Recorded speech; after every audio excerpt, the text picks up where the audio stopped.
네, 정부가 잇따라 경제 민생 대책을 발표하고 있습니다. 며칠 전에 서민 금융 대책을 발표한 데 이어서 어제는 세제 개편안을 발표를 했는데요. 집권 여당이죠. 국민의힘의 정책위 의장을 맡고 있는 성일종 의원 연결해서 관련 이야기 좀 나눠보겠습니다. 나오 계시죠? 예, 안녕하십니까. 네, 성일종 의원입니다. 안녕하세요. 요즘 이 정책 조정하시느라고 엄청 바쁘시겠어요. 예, 많이 바쁩니다. 어제 발표된 세제 개편안부터 좀 여쭤볼게요. 한마디로 감세, 소득세도 깎아주고 종부세도 깎아주고 법인세도 깎아준다 이거 아니겠습니까? 그렇습니다. 그러면 국가 재정이 건전해질 수 있습니까? 이렇게 되면? 이제 그러한 부분으로 질문을 많이 하시는데요. 예. 이제 이 감세라고 하는 것은 특히 이번에 역점을 둔 것은 서민들에 대한 그 역점을 두었고요. 네. 또 이제 기업들의 감세를 이렇게 좀 실시를 했는데 가장 큰 방향에서는 경제 활력 제고와 민생 안정 두 가지 축으로 해서 이번에 감세 방향을 잡았다 이렇게 말씀을 드립니다. 우선 경제 활력 제고는 감세를 하게 되면 비교적 기업들의 투자 여력이 많이 생기지요. 그래서 그 옛날 미국에서도 레이건 대통령 때 레이거노믹스 그래가지고 감세를 많이 하니까 그 시간이 좀 지나니까 기업들이 투자로 이루어져서 새로운 일자리가 나오고 이제 미국의 경제가 굉장히 호황으로 왔었거든요. 또 이명박 정부에서도 감세 정책을 실시를 했었습니다. 네. 그게 이제 박근혜 대통령 때 한 6, 7년이 지나가지고 세수가 2, 30조 원 많이 늘어났지요. 경제의 규모가 커지고 GDP가 커지니까요. 네. 그래서 그 당시에 벌었었던 그 돈으로 문재인 정부에서 추경을 바로 집권하자마자 30조 정도씩 더 세수가 증가한 걸 가지고 쓴 적이 있었거든요. 그래서 지금 대한민국의 큰 국부 GDP를 키우기 위해서 감세를 이제 하는데 이게 OECD 기준보다 저희가 굉장히 높아요. 네. 그래서 선진국 기준에 글로벌 스탠다드에 이렇게 맞춰야 되겠다는 말씀을 드리고 또 민생 안정을 위해서 우리 근로소득에 살고 있는 많은 서민들한테 이 소득세를 좀 많이 깎아줬습니다, 이번에. 그래서 이렇게 깎게 되면은 소비가 좀 늘어나겠지요. 그래서 경기가 좀 더 소비를 촉진할 수도 있고 이래서 비교적 이번에 경제 활력 제고와 민생 안정에 초점을 두어가지고 세제가 개편됐다는 말씀을 드립니다. 근데 의장님 지금 소비가 늘어날 거라고 이제 기대감을 말씀해 주셨는데, 그러니까 지금 소득세 같은 경우 깎아줘서 이제 최대 이제 그 혜택 보는 층이 한 80 몇만 원 정도가 이제 소득세가 깎인다고 제가 보도를 봤는데요. 근데 물가 오른 거 상쇄하고도 오히려 모자라는 거 아닙니까? 그렇기 때문에 실질적인 그 소득이 감소한 거 아니겠습니까? 네. 그렇기 때문에 이런 세제적인 혜택을 통해서도 실질 소득이 증가할 수 있도록 해 주어야 그래도 이제 소비가 좀 늘어날 수가 있지요. 임금 인상은 어떻게 생각하세요? 임금 인상이라고 하는 것은 뭐 물가가 올라갈 때 함께 임금도 올라가는 건 정상이지요. 그래서 그거 같은 경우는 올해 5% 정도로 노사 간에 협의가 해서 노사정에 의해서 이제 결정이 됐으니까 최저임금 말씀하시는 거죠? 그렇습니다. 그래서 그렇게 올라가기 때문에 전반적으로 다 올라가는데 어쨌든 세금 내는 것을 국가에 세금 내는 것을 좀 낮춰서 국민들의 쓸 수 있는 돈의 폭을 넓혔다 이렇게 보시면 될 것 같습니다. 지금 법인세를 깎아주면 투자가 늘어날 거라는 또 기대감을 말씀해 주셨는데 뭐 뉴스를 보면은 국내외 기업들이 오히려 투자를 줄인다, 투자하려고 계획했던 것도 취소했다 이런 지금 보도가 잇따르고 있는데 이건 좀 현실까지 약간 좀 거리가 있는 기대감 아닐까요? 기업의 투자라고 하는 것이 여러 여건을 함께 맞춰줘야지요. 세율도 좀 낮추어서 기본적으로 회사가 이득이 많이 나면 그 많이 남는 것만큼 R&D 투자를 하게 될 거고요. 또 시설 투자도 이루어지고 하기 때문에 선순환이 일어나는데 이러한 부분들은 뭐 단기간에 일어나지는 않습니다. 5년이나 6, 7년을 바라보고 길게 보면서 가는 거기 때문에 이거는 국제적 기준, 글로벌 스탠드 기준에 맞춰주는 것이 기업의 국제 경쟁력도 측면에서도 저는 맞다고 생각을 합니다. 그런데 이제 법인세 논란만 나오면 항상 따라붙는 게 명목세율도 있지만 실효세율이 있잖아요. 그러니까 법인세 세율 말고 그러니까 대기업한테 그 정부가 하는 비과세 감면 제도까지 포함해서 실효세율을 따져야 되는데 이렇게 되면 그 우리나라의 법인세가 높은 게 아니다라는 지적이 계속 있지 않았습니까?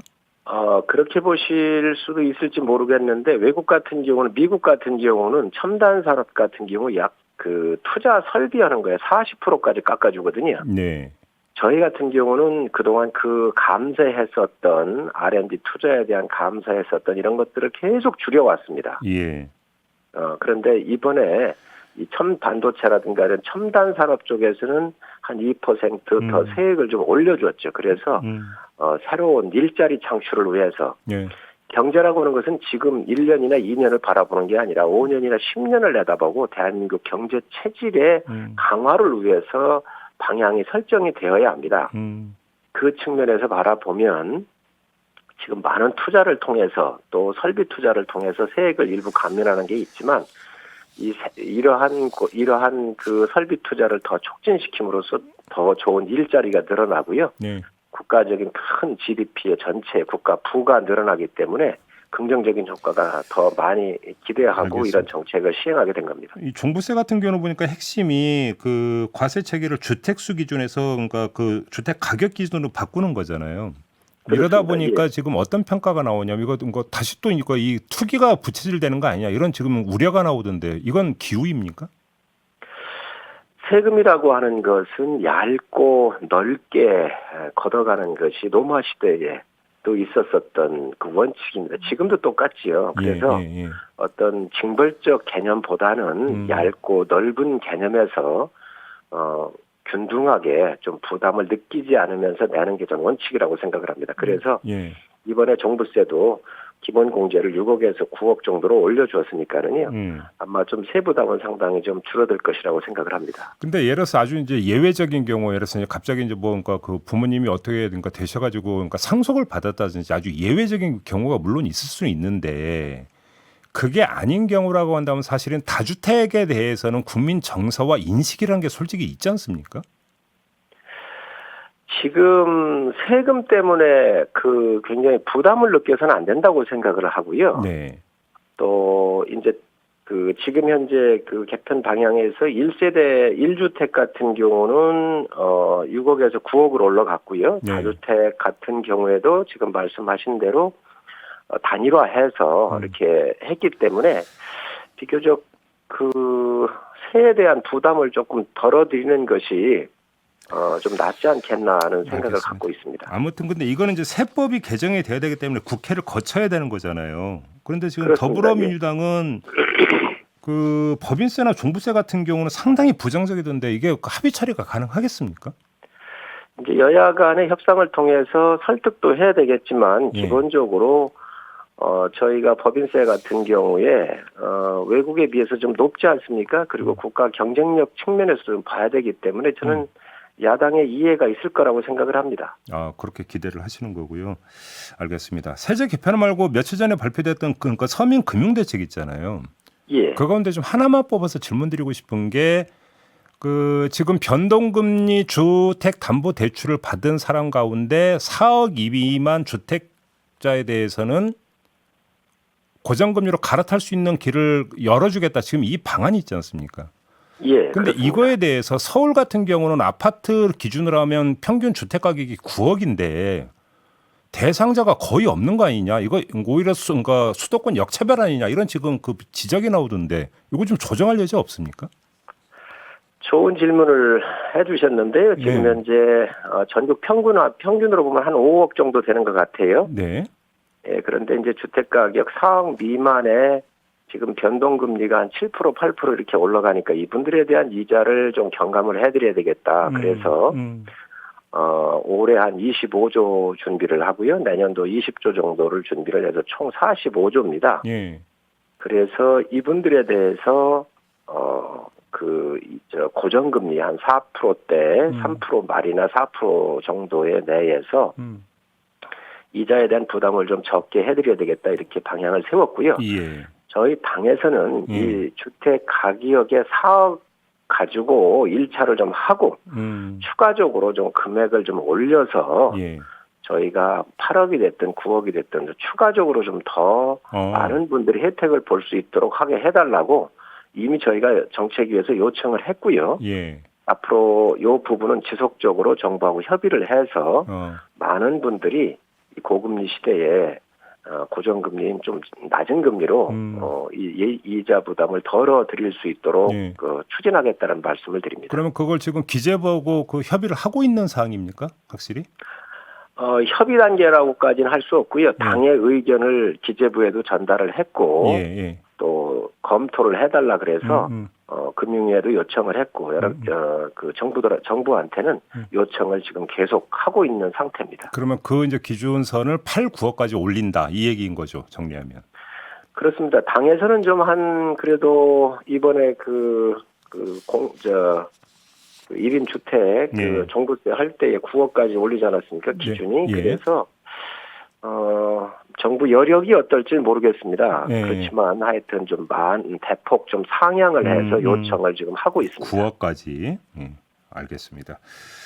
지금 여야가 합의로 민생 경제특위가 이제 구성이 됐잖아요. 여기서 논의될 내용이 여러 가지가 있던데 납품 단가 연동제라든지 안전 운임제 이런 것들도 지금 그 테이블에 올라가는 것 같은데 지금 당의 그 방안은 전부 다 만들어진 상태입니까? 예, 이제 야당도 여러 가지를 뽑았겠지만 저희 당에서도 준비를 좀 하고 있고요. 특히 민생과 관련된 부분들은 예. 여야의 정쟁의 소지가 될 수 없지 않습니까? 그래서 이런 몇 가지들은 선별을 해서 네네. 이번 회기 내에 빨리 처리하자. 그래서 중소기업들이 지금 물가가 올라가고 있기 때문에 납품 단가 연동제 같은 경우는 좀 서둘러야 될 사항이고요. 예, 맞아요. 예. 예, 그래서 이런 부분들을 비롯해서 여야가 큰 이견이 없을 것으로 보는데 우선 이견이 없는 부분부터 빨리 해결할 수 있도록 하겠습니다. 화물연대 파업까지 나왔던 안전 운임제 같은 경우는 어떻게 됩니까? 안전운임제는 이제 죄송합니다. 전에 이제 국토부하고 화물연대하고 이렇게 협상을 해놓은 게 있습니다. 예. 그러나 이거 같은 경우는 여러 상황을 좀 더 고려해야 될 일이 있기 때문에 안전 운임제에 대해서는 아마 여야 간에 이견이 없을 겁니다. 그러나 이 안전 운임제에 대한 기간에 대한 문제라든가 이런 것들은 서로 요구가 정부하고 또 요구하는 화물연대에 그런 간극이 좀 있는 거로 보여지는데 어쨌든 이런 방향에 대해서 여야가 함께 논의하게 될 겁니다. 적용 대상 확대하는 거는 혹시 검토 안 하고 있습니까, 그러면? 네, 그거는 검토를 안 했습니다. 아, 그래요? 예. 유류세 인하 같은 경우는 뭐 여야가 뭐 그 큰 이견이 없는 것 같던데요. 그렇습니다. 지금 탄력세율이 37%까지 되어 있는데요. 이거를 좀 확대하자. 이렇게 해서 협의를 하고 있는데 이 부분도 안들이 여러 가지가 있습니다. 50%까지 하자는 안도 있고요. 또 뭐 100%까지 하자는 안도 있는데 적정한 협의를 통해서 일단 폭은 좀 넓혀놓는 것도 법적으로 상당히 의미가 있다고 생각을 하고 민생에 좀 도움이 될 것으로 생각을 합니다. 혹시 몇 %까지인지 혹시 그러면 당 방침은 정해졌습니까? 그거는 아직 정해진 게 없고요. 여야가 합의를 해보면 아마 절충점이 있을 거고 또 정부가 동의를 해야 되는 거기 때문에요. 또 기재부의 그 의견도 좀 들어야 될 것으로 생각을 합니다. 알겠습니다. 뭐 시간이 더 마지막으로 심지어 그 현안인 그 대우조선해양 하청 노동자들의 파업 문제 있잖아요. 이게 이제 협상으로 풀어야 되는 문제가 있지만 그 근본적인 문제는 원하청 구조 문제 있잖아요, 의장님. 예. 이 문제로 좀 제도적으로 손볼 여지는 없습니까? 지금 현재 임금 인상안에 대해서는 아마 이제 많이 접근이 이루어진 것 같고요. 지금 현재 문제는 그겁니다. 주 52시간을 하게 되면서 52시간을 할 수가 없지 않습니까? 그런데 이 업종마다의 특수성이 있어요. 이 호황기일 때 옛날에는 52시간이 아니라 60시간 이상도 일하시고 돈도 벌으셨거든요. 그러다가 보니까 52시간으로 이게 한정되다 보니까 수입이 줄어든 거예요. 그것만큼 임금 인상을 요구하는 것이고요. 또 회사 입장에서 보면은 그런 여러 가지 또 함께 고민해야 될 요소들이 있거든요. 그래서 이게 제도로부터 오는 문제도 있고 여러 가지 어려운 문제점들이 있습니다. 그러나 공장부터 좀 정상화를 해놓고 지금 이 배를 만들면 넘겨줘야 되는 일정한 기간이 있잖아요. 약속을 못 지키면 지체보상금 같은 경우로 회사가 또 물어야 합니다. 그래서 제도에 대한 문제도 있고 하청 구조에 대한 문제도 있는데 이런 부분들을 좀 슬기롭게 이렇게 서로들 협의해서 전 풀어야 한다고 생각을 하고요. 많이 의견들은 좀 접근돼 가고 있는 거 아닌가 생각을 합니다. 공권력 투입은 안 된다는 입장이시죠? 공권력 투입은 최후의 수단이거든요. 그렇기 때문에 법과 원칙에 의해서 갈 수밖에 없는데 이런 부분들에 대해서 공권력 투입이 되기 전에 네. 노조도 정상적으로 좀 판단을 좀 하시고 우선 정상화가 돼야 일터가 안정돼야 될 거 아니겠습니까? 그래서 네. 좀 협조를 좀 해주십사는 말씀을 드립니다. 알겠습니다. 자, 말씀 여기까지 들을게요. 고맙습니다, 의장님. 네, 감사합니다. 네, 지금까지 국민의힘의 성일종 정책위 의장이었습니다.